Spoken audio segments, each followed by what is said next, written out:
In the name of Allah, most compassionate, most merciful. You are watching again our program in Hadi TV. Our first program may arise so many questions about sexology and sexuality. We are again here, and Miss Dr.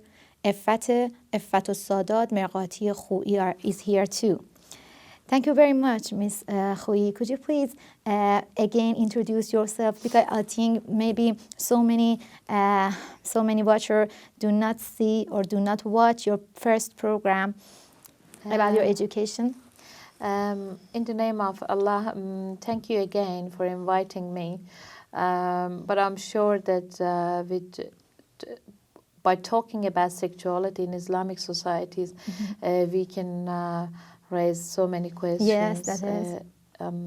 Among at least Muslims and our friends from different societies, Western societies maybe. And I would be more than happy to answer their questions via Hadi TV.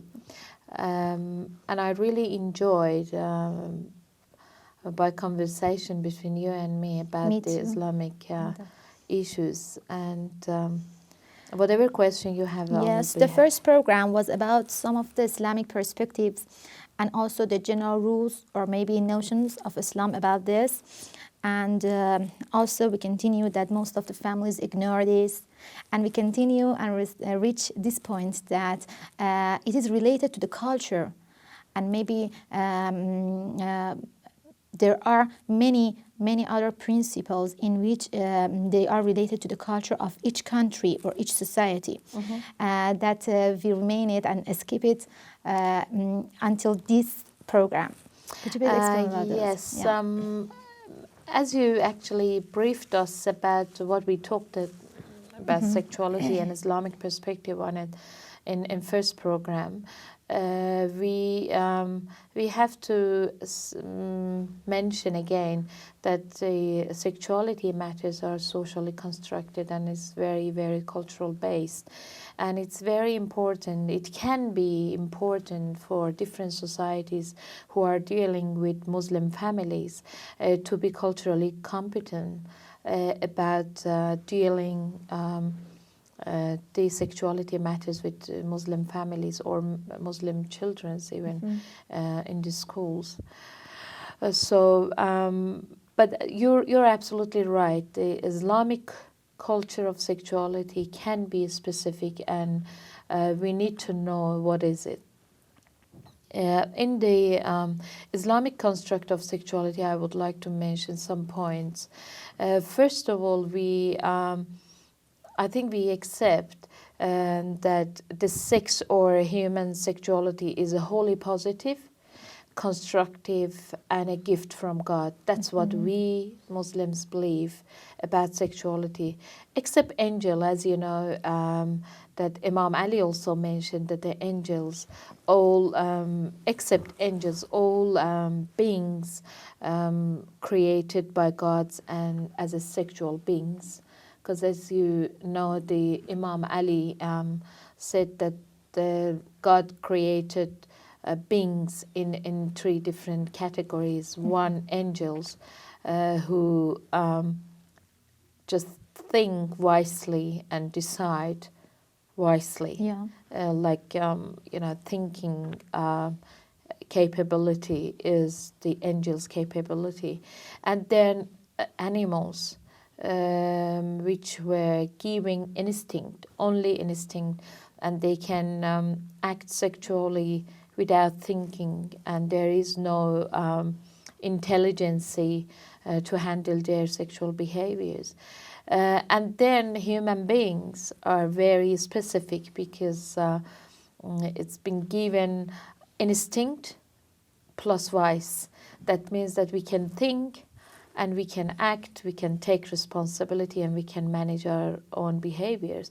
Maybe that's why we are specified within these three categories of beings. So you mean that Islam doesn't look at sexual relationships as a kind of animal, intercourse between among the human being? I mean, Islam said no, it's not, and you said it's very worthy for them, isn't it? Oh, that's a very, very good point that I am always questioned about these matters.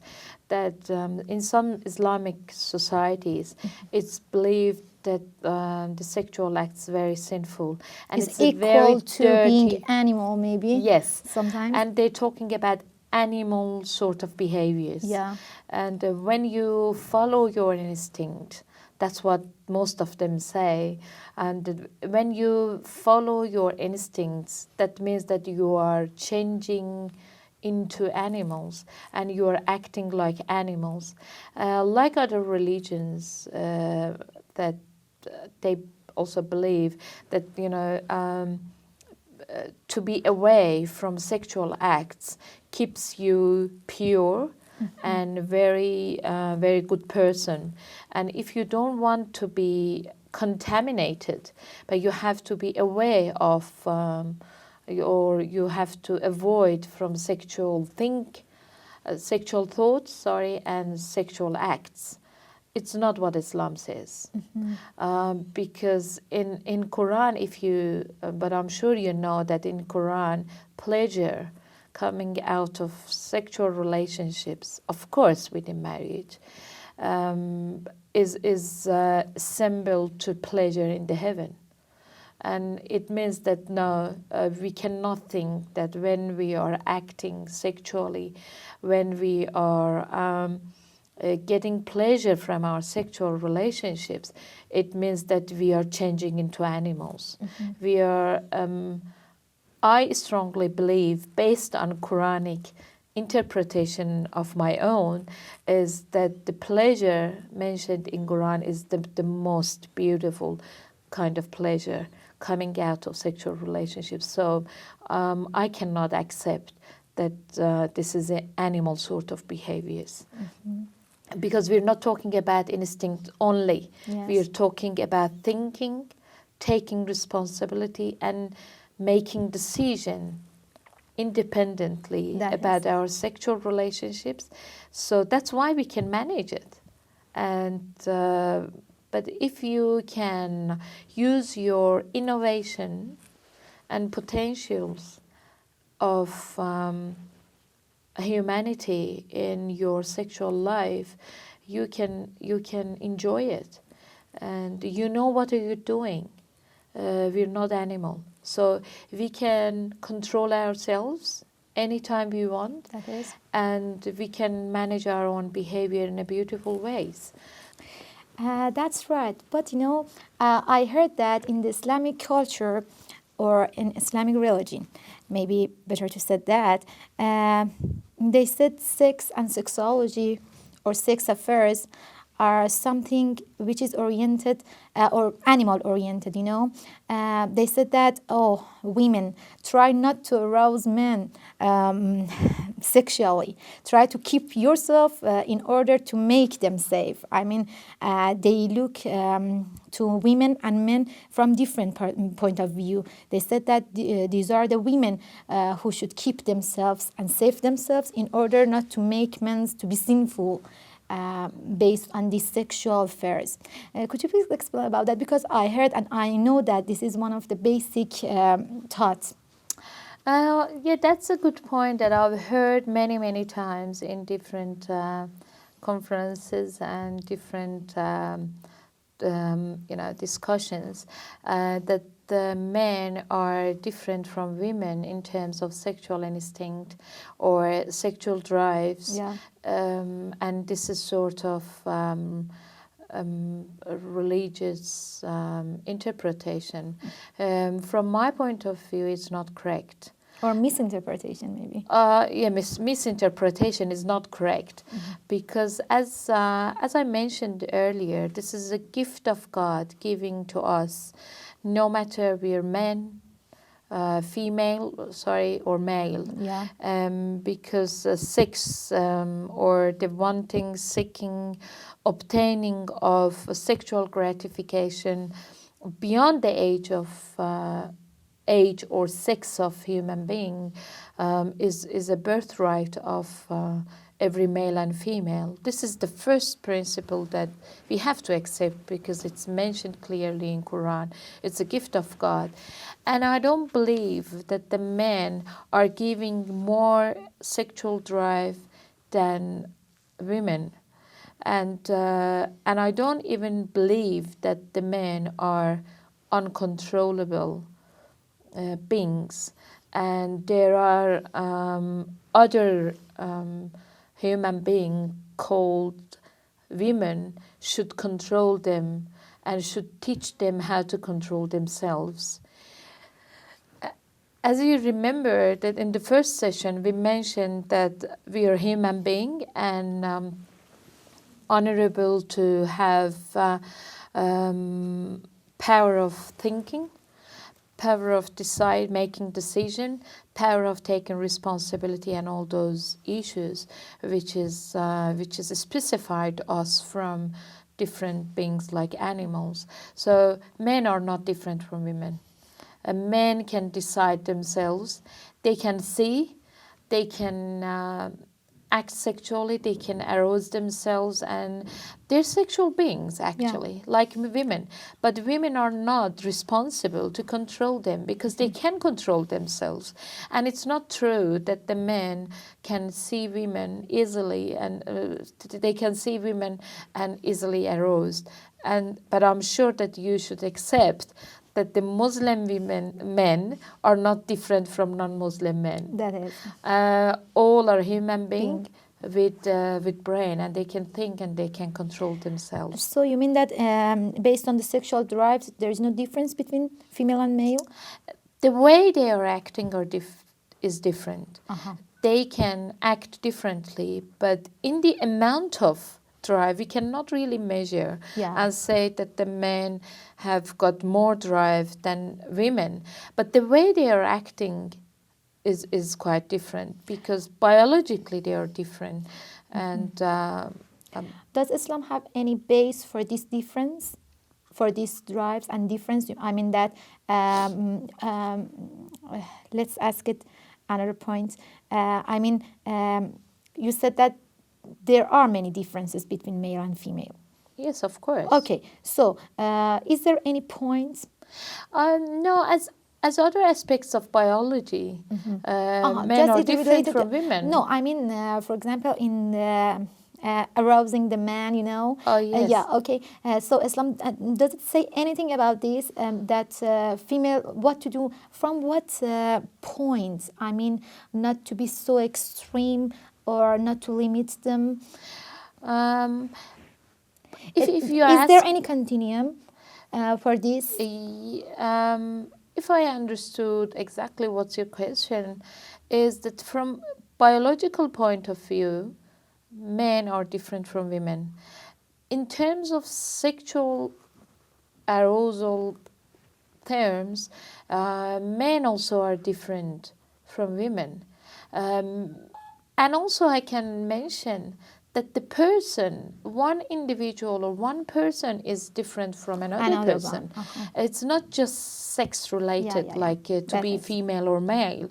As I said before, it's a very, very innovative way of sexuality.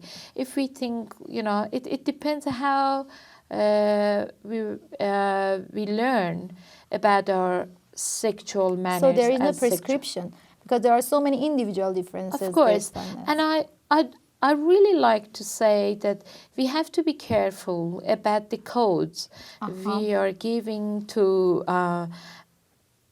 XY and XX. Yes. To say that the XX should, their drive is so and so, but the men's are different. Men's are more, women are less. So that's why you can see that in some societies, women are Limited, maybe. limited or subordinated, maybe, Oh. because they think that women cannot be aroused easily. Thank you very much. Let's take it as a grant for another, another session Right, talking about okay. it.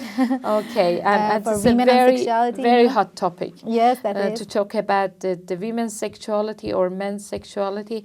But what I really want to clarify here in this session is there is no difference. We are all human beings, sexual beings. And what I really like to say that Islam is clearly mentions about the specificity of human being. Doesn't mention men or women. Specificity about the managing and handling their sexual behaviors due to decision-making power. That is. And you said something about the age of puberty, I'm having a question about... Yeah, this is another point that I would like to mention, that both men and women need sexual gratification from Islamic point of view from the age of puberty and continue to need it up to their ripest old age. In other words, it doesn't... the people, Islam sees people in need of education of sexuality matters, and it's not ignored in Islamic materials. So we have that's our discussion, I think, for the next yes. session. So we have something which is named sexual education in Islam too. Yes, of course. So, yeah, because but I would like to discuss this in more details in next session. Yes. We are not going to miss this part, We have so many other culture constructions here to talk about. And just I want to mention one point which is clearly said in Quran, that those who know more are not equal with those who don't know. So for me, this is a very good statement that we have to know about everything, and it is not age specific. But we have to start educating our children as soon as possible, as soon as age maybe 3, 2, or because if we accept that human beings are sexual beings too, we cannot really deprive them from knowing more and more about themselves. But again, this is misinterpretation and tradition mixed up with Islamic principles. Let's keep it for another section. Yes, okay, of thank course. you. Yes. And let's go to the others construction. The other point in terms of construction of sexuality is sex has an independent value of its own, and it is not merely a means to an end, like procreation or reproduction. And sexual intercourse can be and is, for the most part, engaged in solely for pleasure. That is. That's very important things which is undermined by literature. And this is again the difference between human being and animal, I think. Exactly. Exactly. Not just for recreation. Yeah. We as a human beings are not relating to another person sexually just to reproduce. Yeah. It's, as you said, the animal-oriented. It's very important because family is very important from Islamic point of view. If we want to have family, and we need to go back to another principle, Islamic principles, which says that we created you from two opposite sexes, man and woman, but you need to be together to be able to reproduce. This is important, but it's not the only issue. And beyond this procreation or reproduction, pleasure is mentioned also very clearly.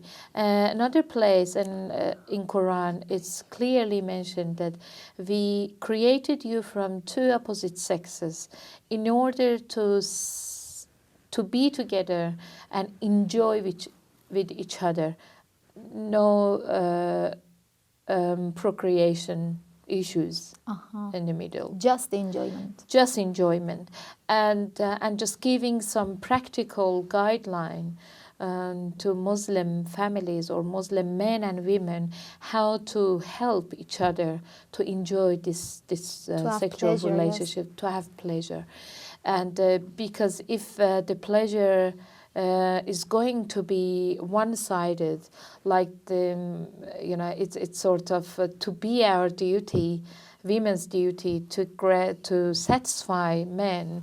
It's not acceptable from Islamic point of view, and the men are more and more advised. You mean one-sided? One Just side, the women yes. are responsible to satisfy the men? Satisfy their husbands. You mean that it is rejected in Islam? Yes, of course. Because if you see in Sunnah and Hadith, there are many Hadith is advising Muslim men how to gratify, how to satisfy their men, and teaching them through the practical guideline, teaching them how to be careful about their wives' sexual needs. So it's very important. Unfortunately, nowadays, it's the concept has changed a little bit another way around. Just becoming sort of duty for women, for a wife to satisfy her husband, which is not what original Islam says. Another point, thank you. Yes, and the another point I would like to mention is natural and normal sexual activity is between male and the female of the species. This rules out, that means it rules out any other sort of a relationship or forms, or maybe this construction is trying to say something about same-sex relationships or same-sex attraction, which I believe that this is a discussion for another session, right? That is. So then, what does Quran means by natural and normal sexual relationship is specifically between a man and woman. Maybe the point here is just talking more and more about homosexuality and same-sex attractions. And another point I would like to talk about is Islam. Shortage of time, Okay. Just the last point. Okay, last point, maybe. Yes. Islam recognizes masturbation, which is a very, again, hot topic, another hot topic, and specifically in Western societies. Okay. When they're talking about masturbation widely, and there is a big question mark about masturbation and Muslims. So Islam recognizes masturbation, but there is no general consensus whether it should be punished or not punished. What about from your point of view? So that's again very, very, very specific questions. We have to talk about masturbation from 2 points of view. 2 points of view, I mean, by Islamic perspective, why it's haram in Islam. And we have to go beyond the very simple statement that masturbation is haram. We have to go beyond and find the philosophy of family structures and sexual relationships. We have to work more and more on it. And the other point is from biological point of view. What does it mean biologically?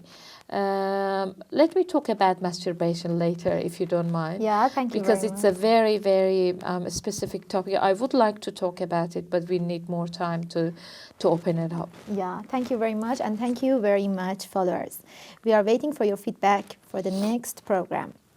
Have a good day. Thank you.